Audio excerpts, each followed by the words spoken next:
I thank you for arranging time for us. This is the first time we're doing outdoor podcasts with, especially out of Hong Kong. And thank you for having us once again. We're really learning new stuff that I think we want the world also to know about what is tea, and most about what you do and where you're from, what is your name, if you can introduce us a little bit for our listeners. Yeah, I've already introduced a few times already. My name is Sonam Lama, and I'm a third generation tea man. My great-grandfather used to be in tea, He used to tell all lies and take people from Nepal to Darjeeling. There's work out there in Darjeeling. So, naive people from Nepal, he used to, take them to Darjeeling and tell them, like, there's money in tea. And so most of the people he took out there were used as the labor force in Darjeeling, because Darjeeling was that time a forest. So they had to uproot the forest and prepare the land, plant some tea. So he established about 70 gardens out there. He helped in establishing 70 gardens out there when the British who were planting tea in Darjeeling, maybe in 1835. It's like 18th century, that. like 18, yeah. mid 18 probably. Yeah. So it's been 3 generations that you and your family's been doing tea business there. So apart from that, you told me earlier that you actually, that's not how your story started. Like you wanted to do something else, but you wanted to be something else, but you end up doing what is in your DNA. Do you want to like a little bit elaborate for us? Yeah, actually, I was educated in Sikkim, in a very nice place like Sikkim in Gantok, and then I did my further studies in Delhi University in India.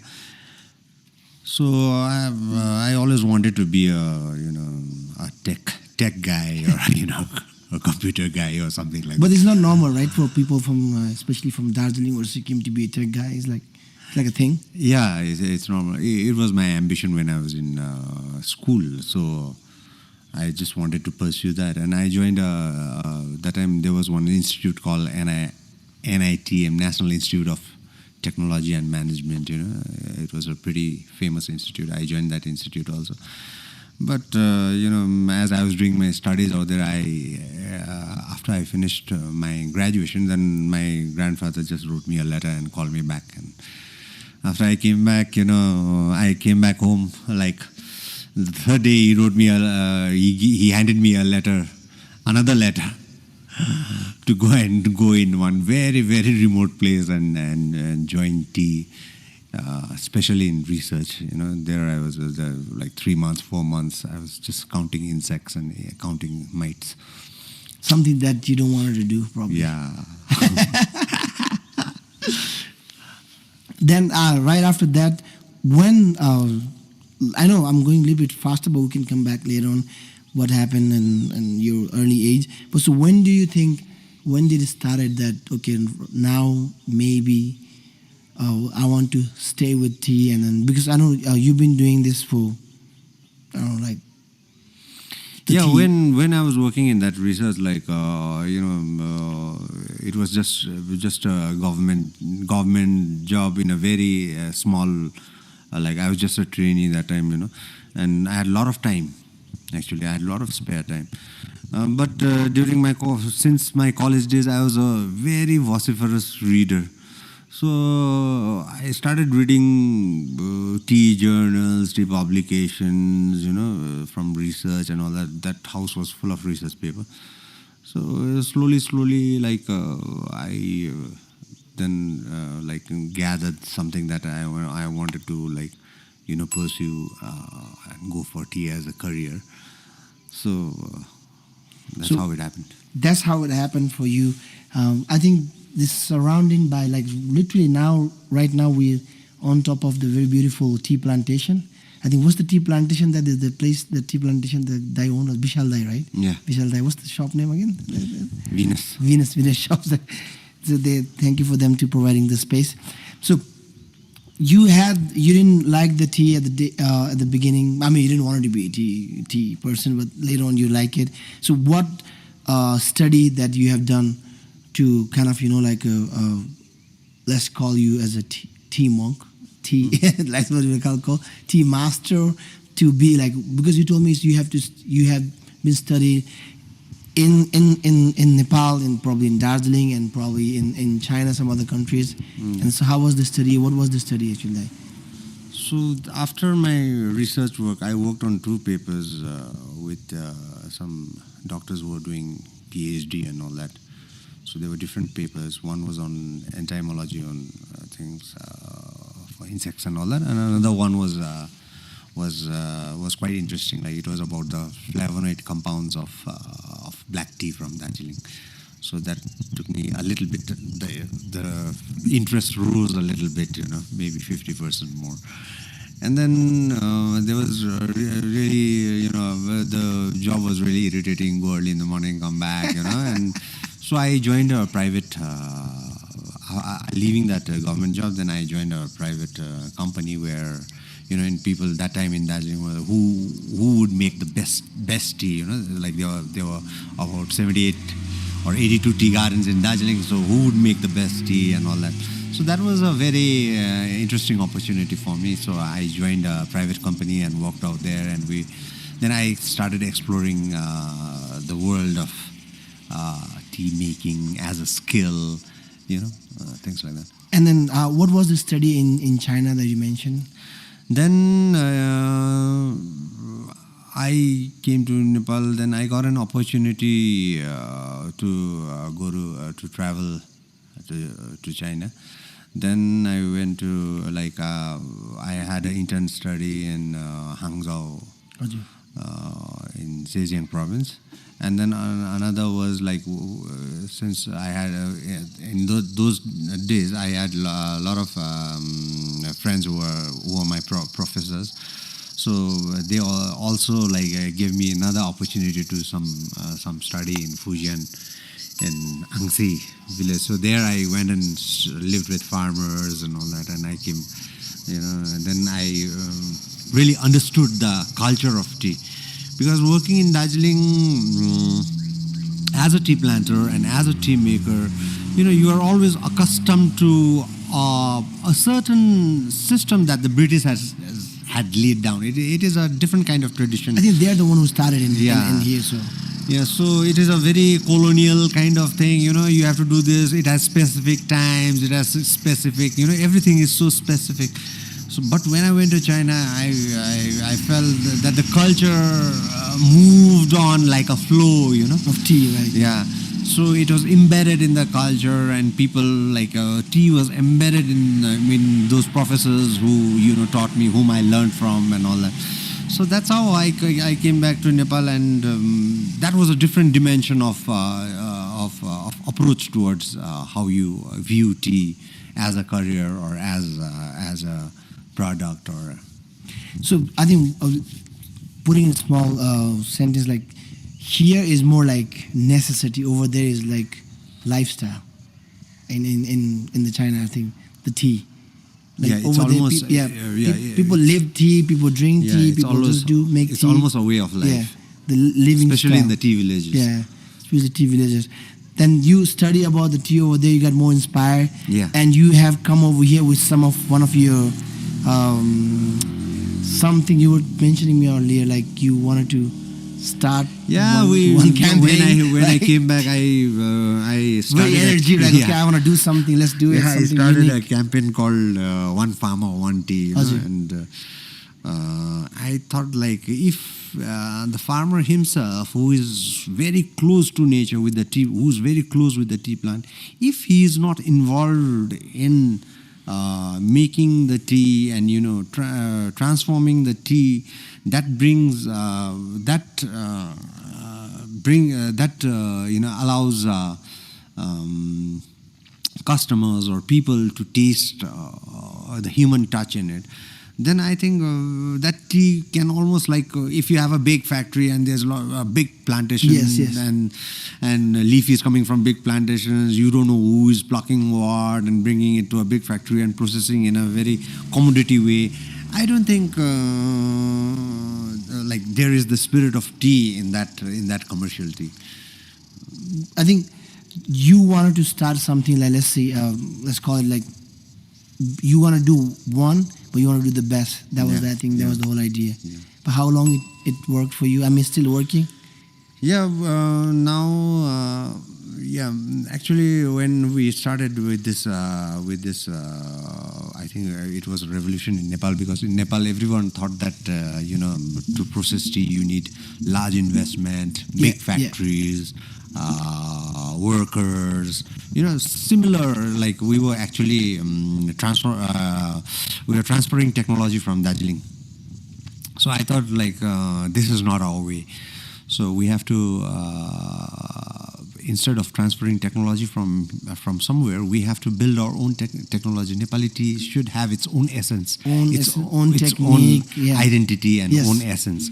So if the farmers themselves don't get involved in the processing and the making of tea and even the marketing of tea, then it is impossible for Nepalese tea to be known to the world. This is something that I think I like to stand for. Like we don't have to do a massive production. I think we can do a small production, but the good production. Yeah.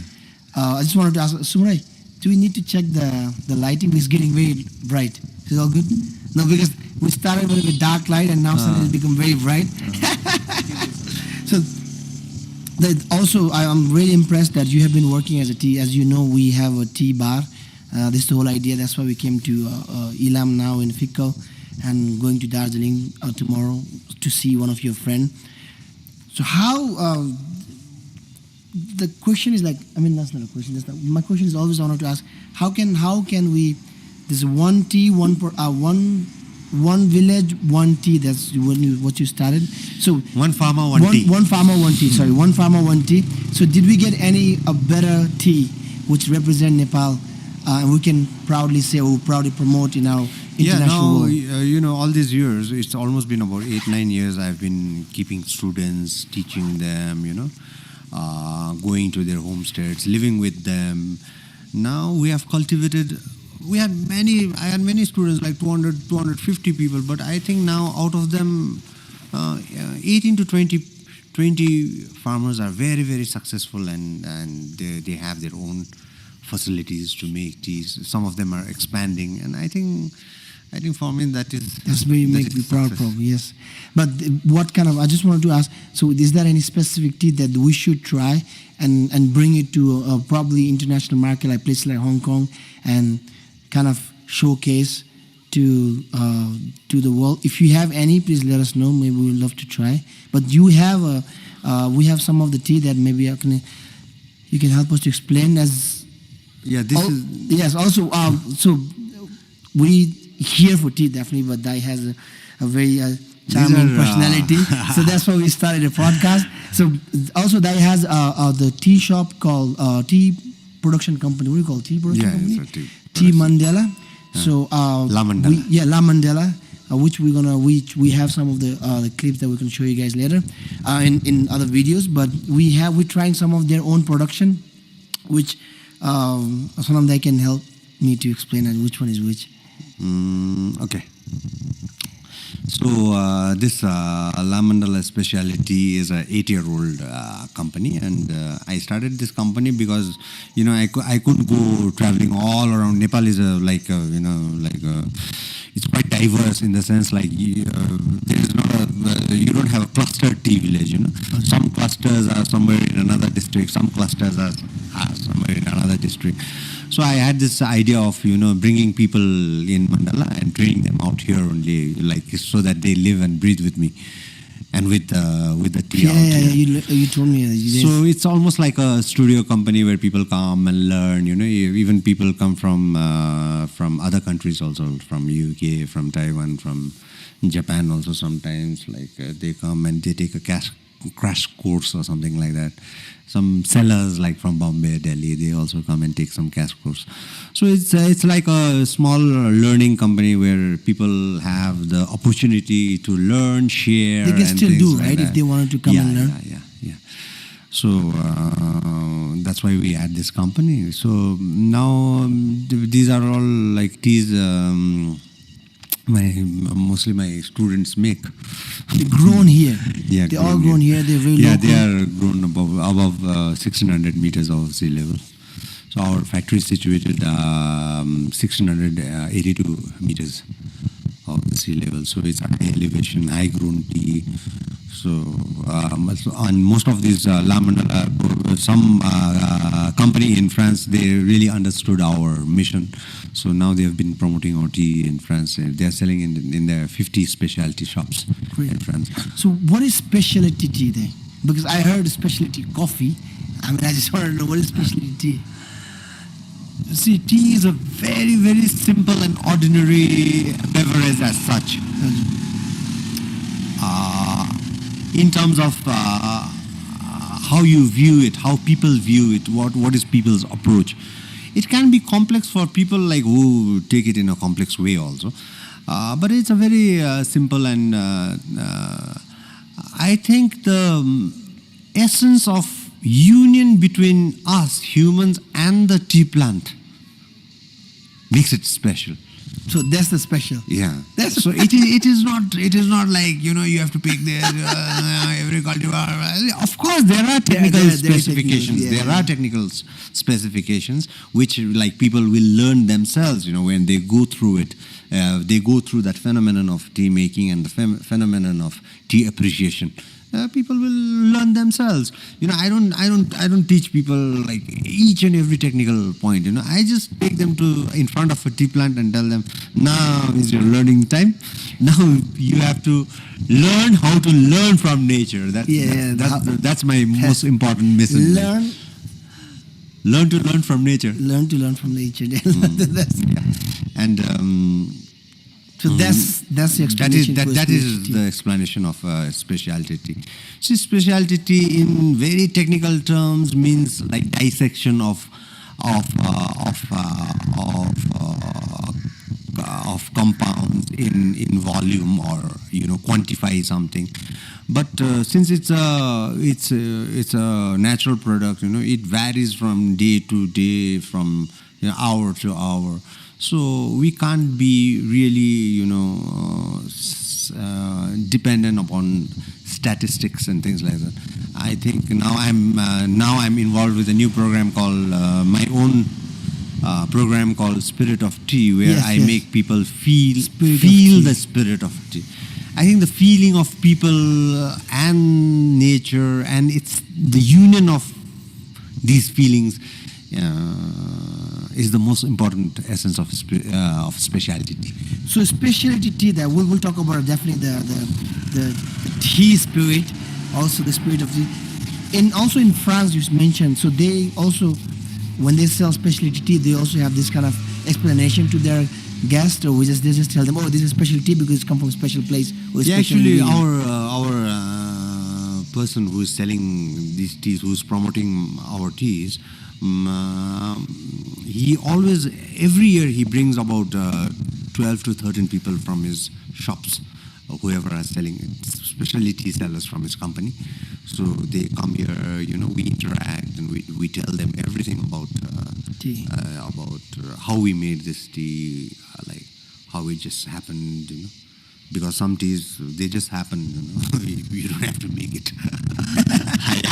Really? Yeah. How does it work? Yeah, it just works. It just happens. But we can't repeat the same process. It just like happened like.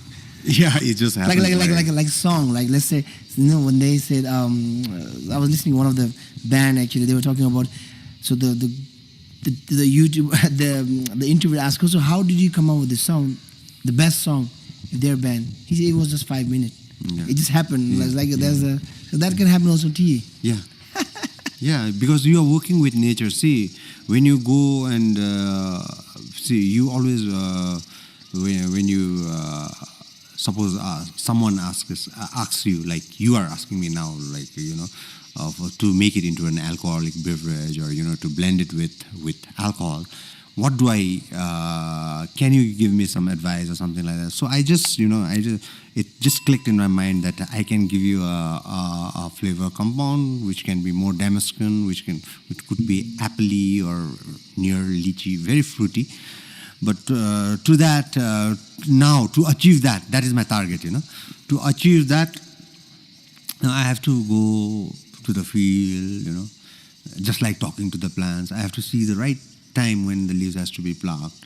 So those are all technical things. But technical things are two things. Technical things one comes from knowledge or memory that you have stored, and one comes from intuition. And in my lifetime, 24 years of tea making, I think my success teas are only that had come from intuition, not from knowledge. Not from knowledge, right? And this really has made me really trust this the spirit of tea and the spirit of nature. Yeah, right. I think I totally agree. Like, I'm also from Nepal, but the some of the thing that I was telling you this morning, right? Some of the thing that we can't explain, like it just happened, like either good thing or bad thing, or what we do something in day-to-day living, our lifestyle. But I think the weather and also the environment also maybe play to think that spiritual that you have probably, because it looks a very beautiful place. And now actually it's getting hot. It was so cool earlier, and now it's become very clear and very shiny.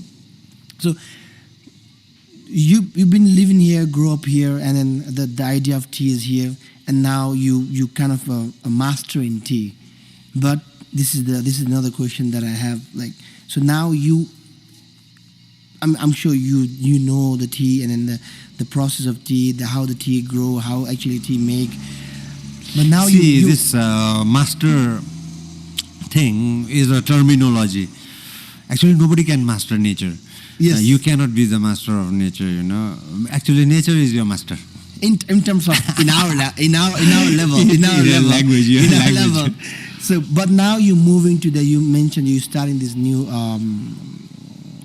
idea, or I don't know, some sort of program, the spiritual tea, right? Spiritual tea? Spirit of tea. Spirit of tea. So what's the insight? What do you want people to know about? During whatever you asked me, I told you about the spirit of nature, the spirit of tea. I felt it because I'm living in such a nice environment. I go and be with the plants. So now I can just feel it. Now people who drink tea very unconsciously, early in the morning, they just get up, they just maybe have a cup of tea for a shot of dopamine or a shot of, caffeine. Maybe some people like the tea a little bit bitter, some people like sweet, maybe they add some sugar and things like that. So it is a very unconscious effort to be with nature. Since tea is a very natural thing to drink, because it's just the leaves that are being plucked and not really processed, only it's dried, and it's processed, and you get the nature in the cup reflects the nature of that place, or the nature of the person who has converted this tea from a plant, to a drinkable beverage. So those people who are living in the city, or who are living in places where they don't grow tea, I think it's very important for them to understand the message of the leaf, like what the leaf is actually trying to do to you or telling you. So the spirit of tea is actually a conscious program for self-cultivation, for us to know how nature wants to interact with you, how it resonates with your body. There are some teas, like, I don't say all teas are like a medicine or all teas are marvelous. Some teas are not good for certain type of bodies. Some teas are really, really beneficial, that it might bring a healing effect to your body, and it might change your life. So people have to try different kind of teas. So the spirit of tea is a practice how to cultivate yourself to get into union with something that comes from nature. It is not, if you learn that, then you will not do it only with tea. You can also do it with a fruit, with an orange. You can play around while you are peeling it.